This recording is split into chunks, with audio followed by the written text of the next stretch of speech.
In this video, I'm going to talk about the environmental impact of the aviation industry. This video was inspired by a recent Facebook post in which someone shared a short video encouraging people to fly less often. The video promoted the idea that air travellers could do their bit to reduce the impact of aviation on the environment by lessening demand. It is widely known that the aviation industry is expanding, partly due to passenger demand, but also because of an increase in air freight. I too am concerned about the environmental impact of humanity on the planet. In my lifetime, the pace and the severity of the damage has increased dramatically. In the mid-1970s, I sent my first donation to what was then a small group of campaigners protesting against nuclear tests in the Pacific and the slaughter of whales in the oceans. That group was called Greenpeace, and a few years later they became Greenpeace International. In the 40 years that have passed since the early days of environmentalism, many things have got better, but a lot of things have also got worse. There's no room for complacency in any industry, and it's good that we examine the impact we have on the environment directly or indirectly. Consumers can change their habits, and developers can design cleaner and more efficient technologies. All these things are happening now. Take a look at the work of the UK-based Sustainable Aviation. Sustainable aviation is a long-term strategy which sets out the collective approach of UK aviation to tackling the challenge of ensuring a cleaner, quieter, smarter future for our industry. Visit this site for more information: www.sustainableaviation.co.uk. Aviation biofuels were approved for commercial use in 2011, and second-generation aviation biofuels are now in development. More fuel-efficient and less polluting turbofan and turboprop engines have been developed and produced. Hybrid and electrically powered aircraft are now being designed, and the first prototypes are appearing. But none of this research would be possible if the aviation industry was in a slump or permanent decline. It takes investment to carry out research and development, and those funds come from the profits of healthy companies. According to the European Commission's website, direct emissions from aviation account for about 3% of the EU's total greenhouse gas emissions and more than 2% of global emissions.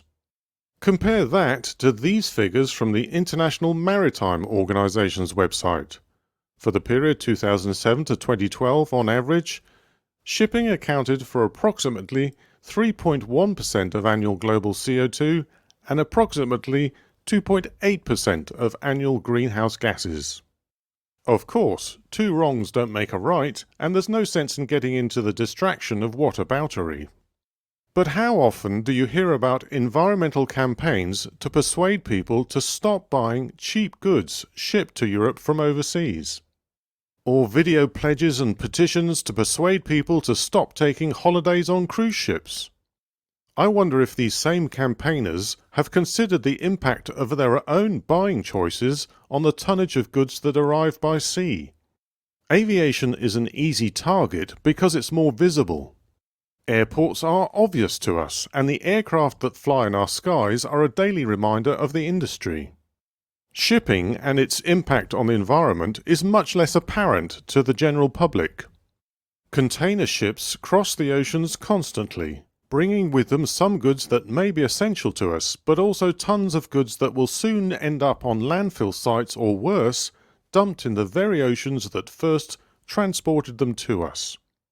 Many Western countries are crammed with stuff that no one uses. It's in our lofts, garages, and in storage sites. It isn't just aero engines and marine engines that need to be more efficient and less polluting. We could also buy and store less junk. We should also consider the unintended consequences of persuading people to stop flying abroad for holidays or making it too expensive for them to do so. Many families and communities on far-off islands have come to rely on tourists for their livelihoods. Tourism is a huge industry in the Caribbean, for example, with most visitors arriving by air. How will you explain to them that it's a good thing they are now unemployed because the tourists are staying at home instead? Airliners also bring tourists and investors to countries in Africa that use the income to nurture their fragile economies, while cargo aircraft fly to Europe bringing with them fresh produce from African farms relying on markets abroad. There are many ways in which we, as individuals, can lessen our detrimental impact as a species on the planet. For some, it might include not travelling by air, but if you take a cruise instead, you might be surprised by the amount of CO2 your trip has generated. I will continue to take guilt-free trips abroad by air as and when I can afford them, but I will probably travel light and without any palm oil derivative products. And I will be glad to contribute in a small way to the industry that employs pilots, cabin crew, airport and airline staff, engineers, baggage handlers, and air traffic controllers.